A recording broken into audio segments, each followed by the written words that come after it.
a televisão e a cadeira, nós vamos fazer uma ilustração. Aqui pode pôr de lateral assim, a TV de lateral, a mesa. Isso se chama parábola.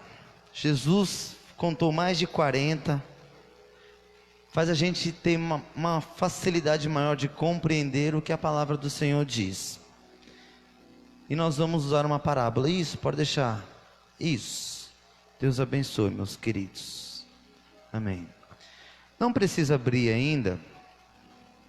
Põe para mim 1 Tessalonicenses 4,16. Os irmãos aí atrás estão me ouvindo? Então, senão a gente aumenta mais. 1 Tessalonicenses 4,16, não precisa abrir ainda. Diz assim: pois dada a ordem com a voz do arcanjo, o ressoar da trombeta de Deus, o próprio Senhor descerá do céu, e os mortos em Cristo ressuscitarão primeiro. Depois disso, os que estiverem vivos seremos arrebatados juntamente com Ele nas nuvens, para o encontro com o Senhor nos ares, e assim estaremos com o Senhor para sempre. Consolem uns aos outros com essas palavras. Irmãos, a palavra do Senhor diz que quando o Senhor vir arrebatar a sua igreja, os que já morreram, terão seu corpo glorificado, e os que estiverem vivos serão arrebatados junto com os que estiverem mortos, e juntos encontraremos com o Senhor nos ares, e estaremos com Ele eternamente, amém? Ou seja, a igreja de Deus primeiro, ela vai ser arrebatada. Por que eu estou falando isso? Porque hoje o culto é meio pesado. Então você precisa entender que o que eu vou falar nessa noite não é para a igreja de Deus. A igreja será arrebatada. Quem é a igreja? É todo aquele que aceitou o Senhor Jesus como único e suficiente Salvador. São aqueles que buscam a Deus. Ela será arrebatada. E o que vai acontecer com as pessoas que estiverem nessa terra? O que vai acontecer com muitos que já morreram, mas não creram em Deus, não buscaram a Deus? Abra sua Bíblia em Gênesis capítulo 4. Aqui começa a mensagem. Gênesis capítulo 4.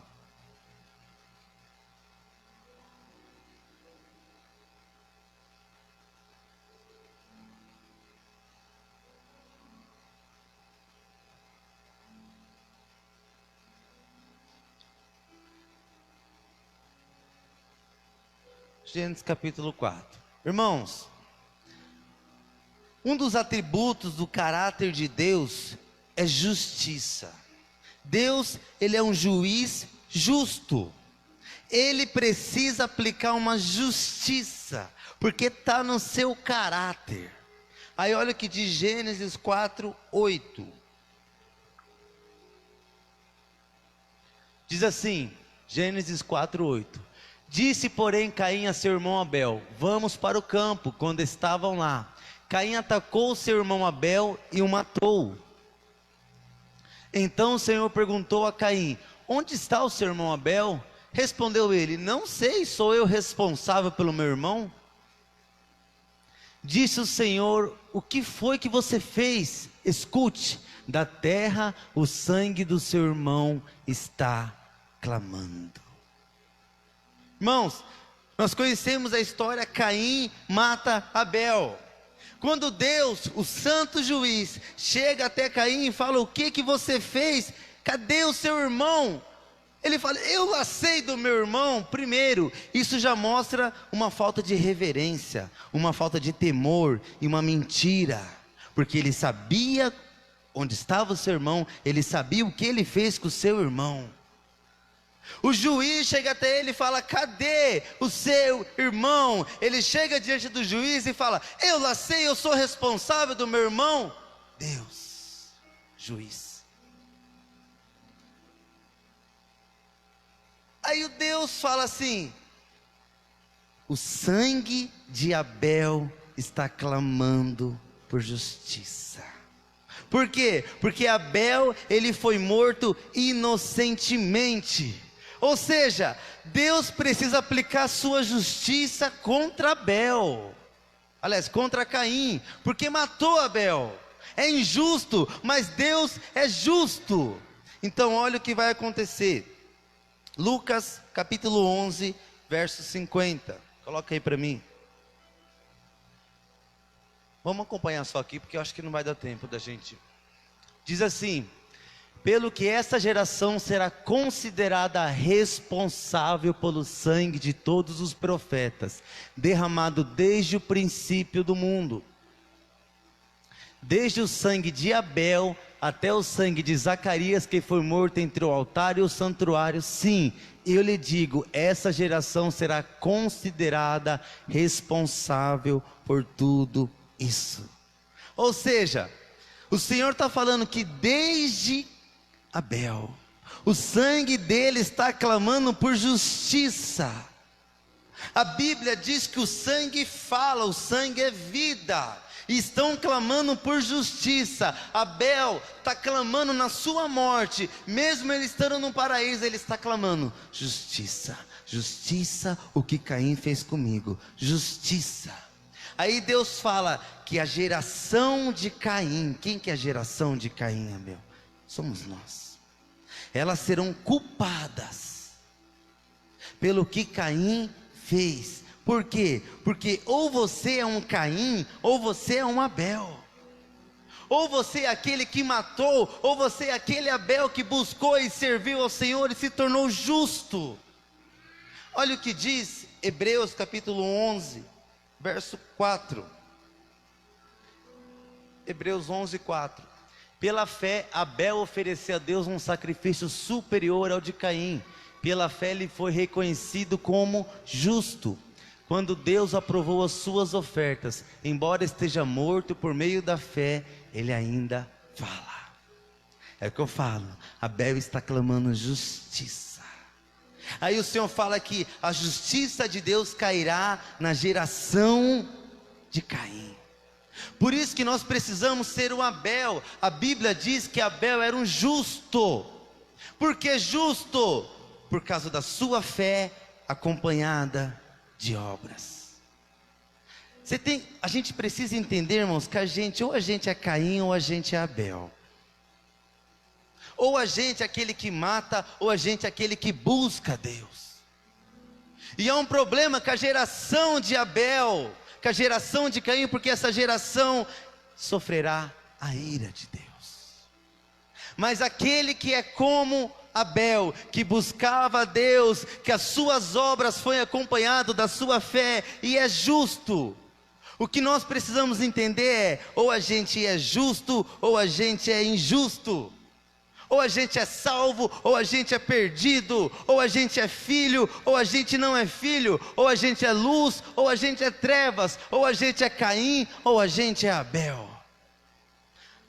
Caim vai sofrer as consequências.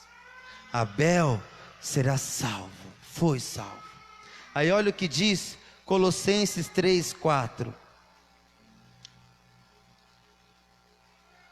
Colossenses 3, 4.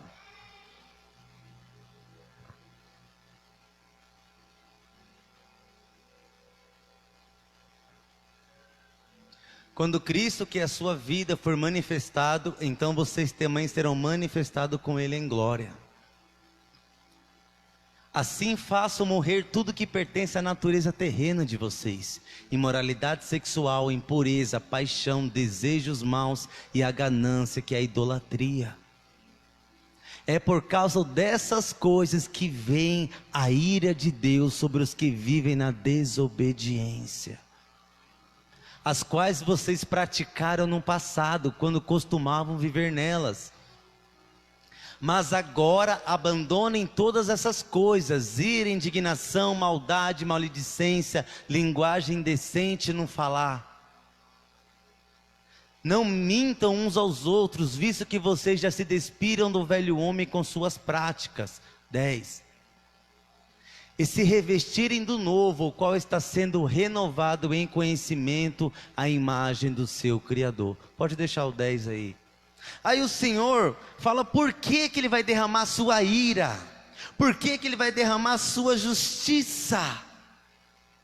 Por causa do horror que está a humanidade, irmãos. Por causa do pecado que está em toda nação, em todo mundo. Aí o Senhor fala: não sejam como vocês eram, vocês que me conheceram, se renova, por causa que é do pecado que vocês cometiam, que a minha ira virá sobre essa terra. Não sejam como você era. Aí talvez você olhe e você fale: não, mas o Senhor está falando para não mentir, e eu conheço um monte de crente que mente. E é por causa disso que vem a ira de Deus. Mas olha como termina o versículo: o qual está sendo renovado em conhecimento. Ou seja, o Senhor não fala assim: agora vocês sejam perfeitos. Não, o Senhor fala: renova. Há um processo que eu e você precisa ter de cristão. Cada vez que o tempo passa, nós precisamos ser mais parecidos com Cristo. Cada vez que o tempo passa, o pecado, aquilo que a gente era, o velho homem, precisa morrer nas nossas vidas. Por quê? Porque um dia a justiça de Deus, a ira cairá sobre a terra. Mas os filhos de Deus, aqueles que reconhecem que precisam de Deus, são justos. Mas precisa ser diferente, irmãos. O que é o batismo? É o velho homem morrer e um novo homem nascer. Então quando você olhar no seu espelho, você precisa ver algo diferente em você, exterior e interiormente. Por quê? Porque senão você é que nem antes. E a ira de Deus virá para pessoas que era que nem a gente antes de conhecer a Deus. Como diz Efésios 4, aquele que rouba, não rouba mais. E a Bíblia diz que é por causa dessas coisas que a ira de Deus cairá. Irmãos, Deus, é como se Deus estivesse sentado nessa cadeira, e aqui é o mundo.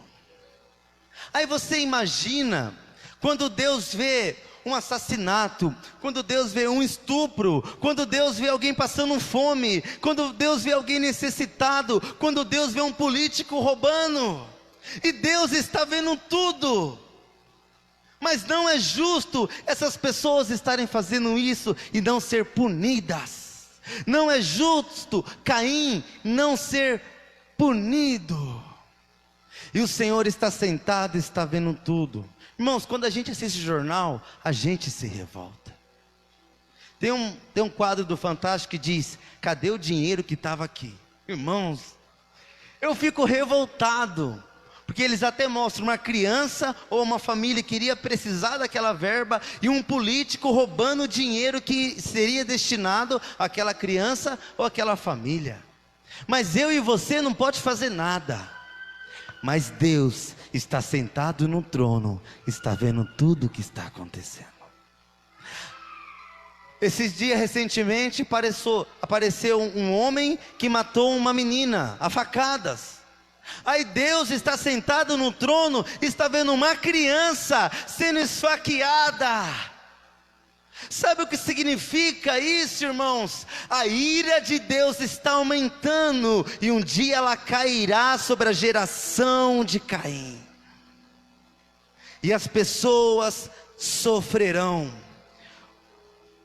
Os países gastam 1,820 trilhão de dólares por ano com guerra. Irmãos, sabe o que é 1 trilhão de dólares com guerra? Às vezes a gente vê um vídeo na África e a gente fala: meu Deus, cadê Deus? Essas crianças sofrendo, essas crianças morrendo de fome. Mas irmãos, a riqueza que existe no planeta Terra, dada por Deus, iria sustentar todas as famílias, sem ninguém ter fome, sem ninguém passar necessidade. Mas por causa da cobiça, da ganância de políticos, por causa da soberba de políticos, eles estão roubando do que é das crianças. Só um dado para você ter uma ideia: quase 2 milhões de pessoas são assassinadas por ano no mundo. 9 milhões de crianças morrem de fome por ano. E Deus está sentado no trono, vendo 9 milhões de crianças morrer todo ano. Você acha que Deus não vai fazer nada, irmãos? Olha o que a Bíblia diz em Mateus capítulo 18, versos 10. Mateus 18, 10. Cuidado para não desprezar um destes pequeninos. Alguém sabe o que é os pequeninos na Bíblia? São as crianças e são as pessoas que aceitaram o Senhor Jesus. Aí o Senhor fala: cuidado para não desprezar um destes pequeninos, pois eu lhe digo que os anjos deles nos céus estão sempre vendo a face do meu Pai celeste. Sabe o que é isso? Vou explicar para você. Os anjos estão olhando para a humanidade, estão vendo os pequeninos, que é os cristãos, e as crianças, porque a Bíblia fala que das crianças é o reino de Deus. Então as crianças são salvas. Aí os anjos no céu estão vendo as crianças passando fome, criança sendo estuprada, sendo assassinada, criança sendo morta. Aí os anjos estão vendo os cristãos sendo perseguidos. Aí Deus está sentado no trono e os anjos estão olhando para Deus. Por que que os anjos estão olhando para Deus? É como se os anjos estivessem falando assim: Pai, Deus, você não está vendo, Pai, o que os pequeninos estão passando? Eles estão sofrendo.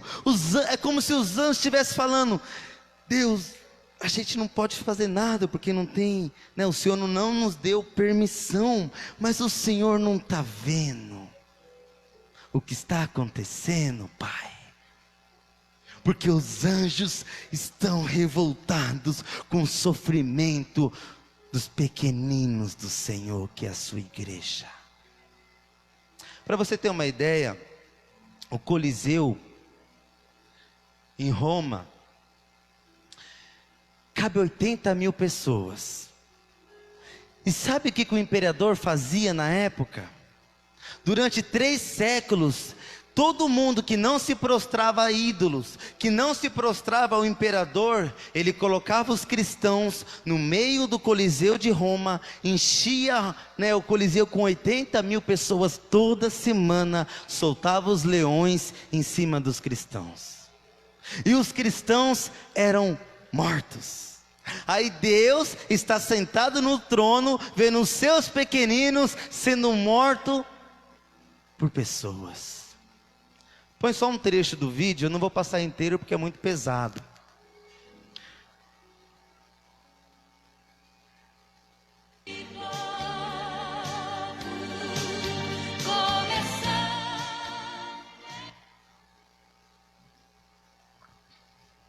Essa é das antigas, hein?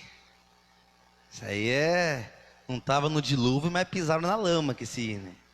Essa é das antigas mesmo. Só pelo fundo você já vê.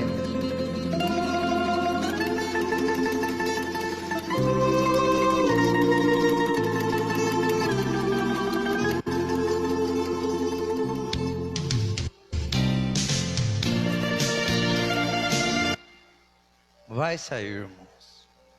Em nome de Jesus vai sair. Quem crê, fala amém. O povo crê. Que 2 concordar na terra será concordado no céu.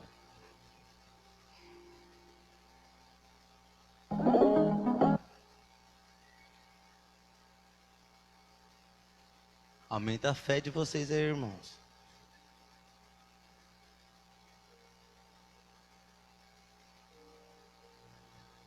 Oh, vai que canta aí. Você conhece? Eu não sei cantar.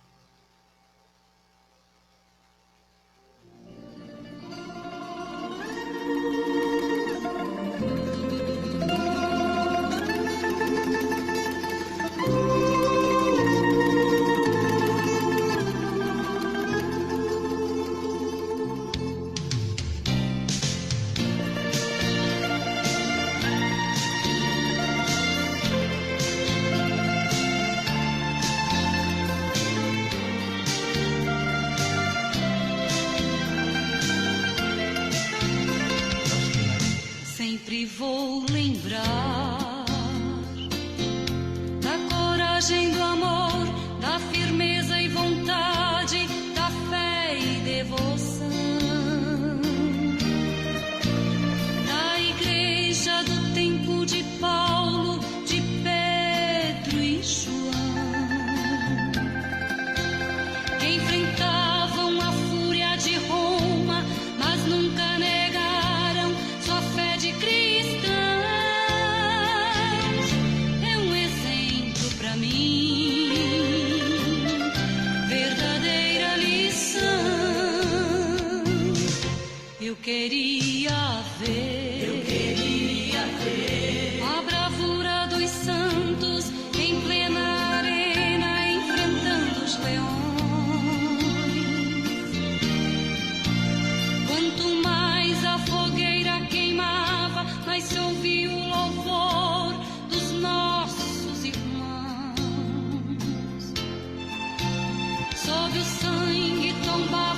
que agora vai mostrar o que acontecia realmente.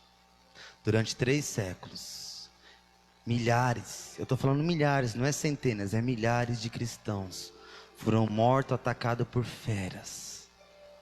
E o sangue dessas pessoas estão clamando: justiça, Deus. Olha o que essa geração fizeram conosco, justiça, Deus. Irmãos, começa com Adão e Eva, Deus chega e fala: o que vocês fizeram? Um culpou a cobra, o outro culpou a mulher. Aí os filhos de Adão e Eva, Caim e Abel, Caim chega e fala: o que você fez? Cadê o seu irmão? Eu lá sou dono do meu irmão, eu lá sei onde ele está. E nós vemos na Bíblia que o que acontece depois? A humanidade ela fica corrompida, Deus manda o dilúvio, a humanidade fica corrompida, vem Sodoma e Gomorra. Ou seja, Deus estabelece uma aliança para não destruir essa geração de Caim. Mas a justiça continua clamando. O atributo de Deus precisa ser, a ira de Deus precisa cair sobre essa geração má, perversa. Aí o que Deus faz para apaziguar a sua ira? Ele lança um ato profético chamado propiciação. O que ele fazia? Aquelas pessoas que realmente buscam a Deus, aquelas pessoas que creem em mim, você vai pegar um animal, você vai pegar um cordeiro e você vai sacrificar, porque o animal não tem pecado. E o sangue daquele animal vai significar que você está chegando diante até mim, que você está reconhecendo que você é um pecador. O tempo passa, Deus envia Jesus Cristo, o Cordeiro que foi morto pelos nossos pecados. E hoje nós não matamos mais um animal, mas nós sabemos que através do sacrifício do Senhor Jesus, apazigua, acalma a ira de Deus. O sacrifício do Senhor Jesus não é simplesmente para salvar todo mundo, não. O sacrifício do Senhor Jesus é para apaziguar a ira de Deus. O sacrifício de Jesus foi a única maneira que fez eu e você se tornar justo numa nação, num mundo corrompido. Mas não significa que a ira de Deus não cairá sobre a terra. Irmãos, como eu preguei um dia aqui, não pensa que Jesus se entregou naquela cruz para te livrar de Satanás. A morte do Senhor na cruz é para livrar a gente da própria ira dele, que um dia cairá sobre a terra. Vou falar de novo. O sacrifício do Senhor Jesus na cruz não foi para nos livrar de Satanás, é para livrar do que vai acontecer com essa nação. Agora vamos ver o que vai acontecer. Abra sua Bíblia em Apocalipse, capítulo 1.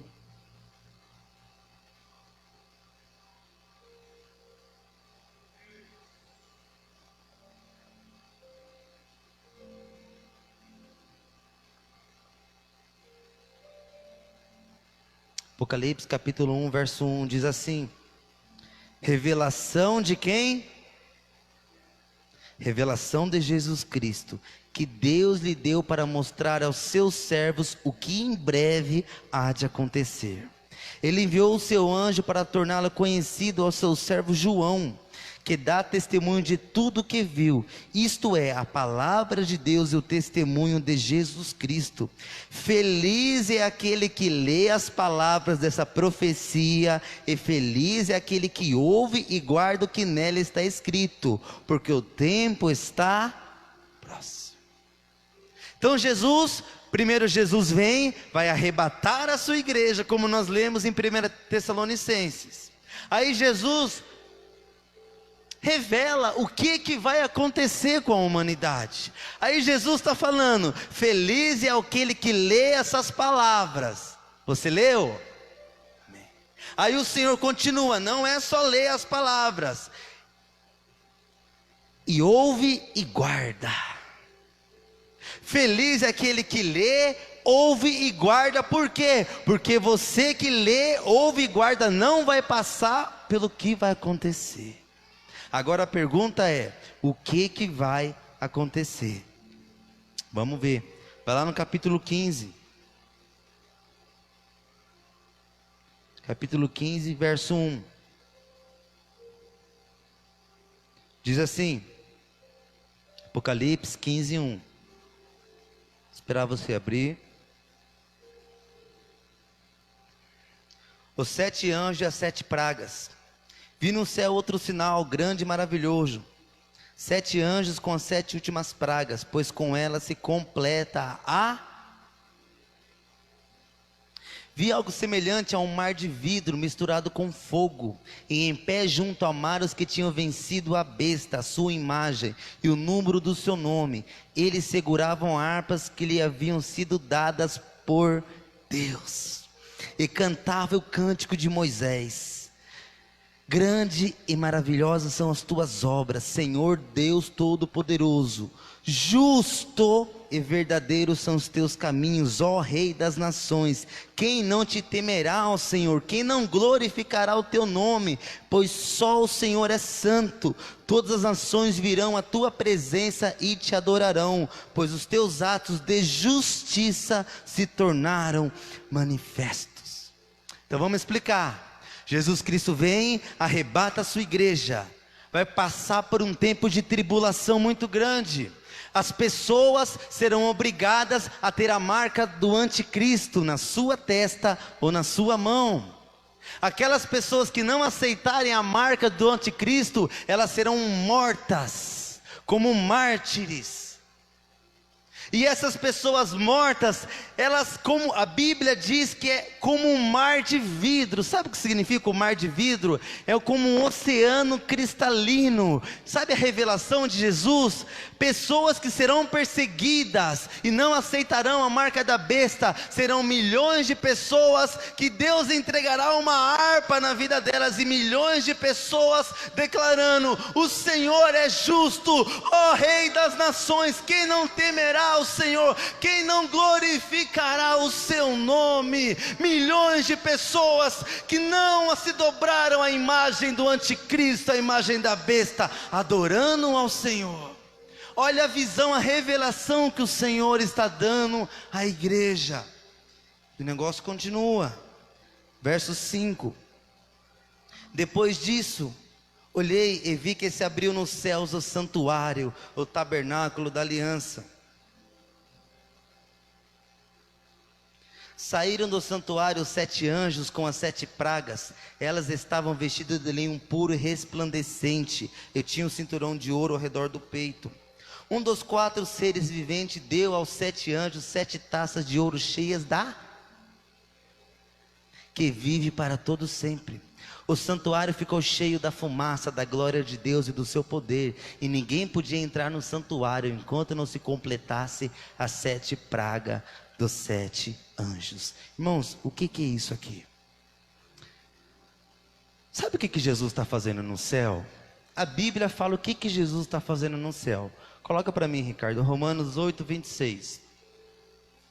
Da mesma forma o Espírito nos ajuda em nossa fraqueza, pois não sabemos como orar, mas o próprio Espírito intercede por nós com gemidos inexprimíveis. 34.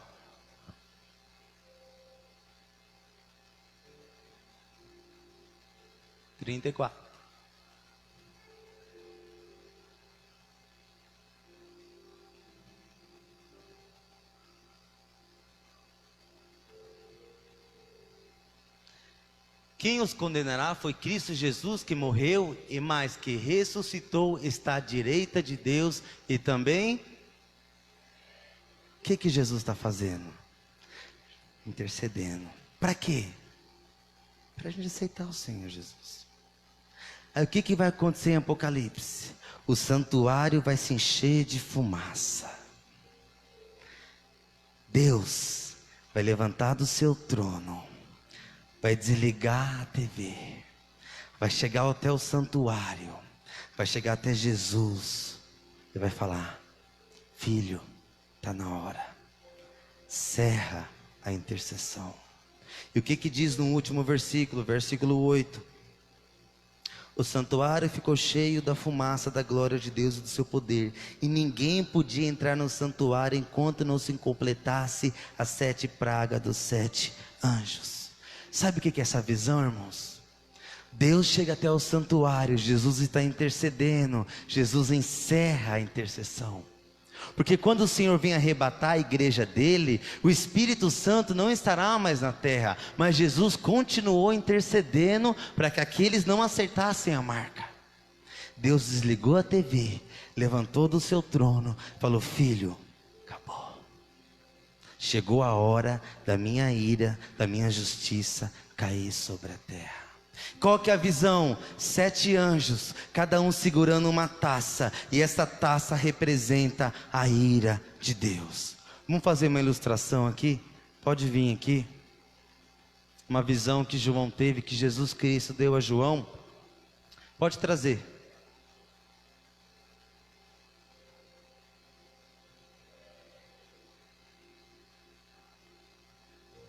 Pode pôr no chão, em frente à cadeira.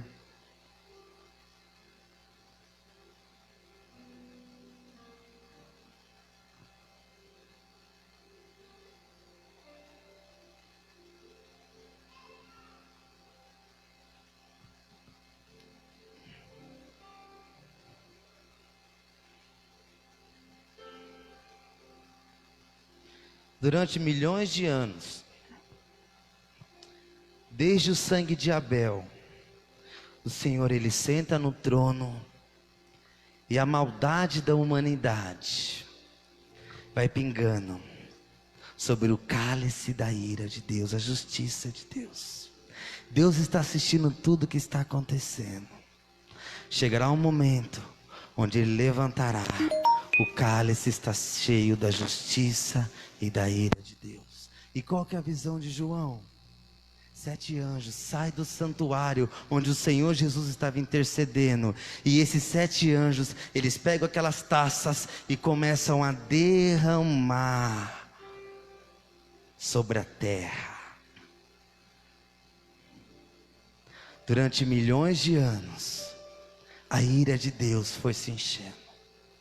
Cada criança morta, cada cristão perseguido, cada pessoa que riu do Evangelho, cada pessoa que não aceitou o plano de salvação, que não creu no Senhor Jesus Cristo, um dia a justiça de Deus cairá sobre o planeta Terra. 7 taças. Vamos ver na Bíblia o que vai acontecer com o planeta Terra. Capítulo 16.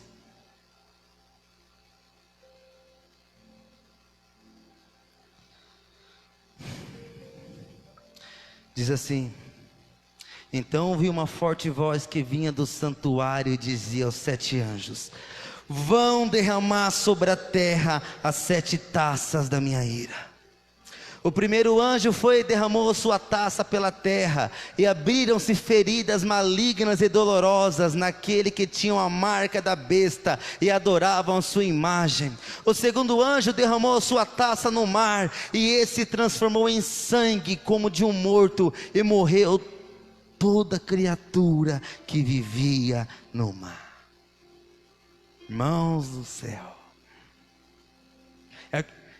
não é para a igreja de Deus, é para quem não buscou, quem não aceitou, quem não quis o Senhor. Se você vê Apocalipse 16, é muito parecido com as 10 pragas do Egito. Sabe por quê?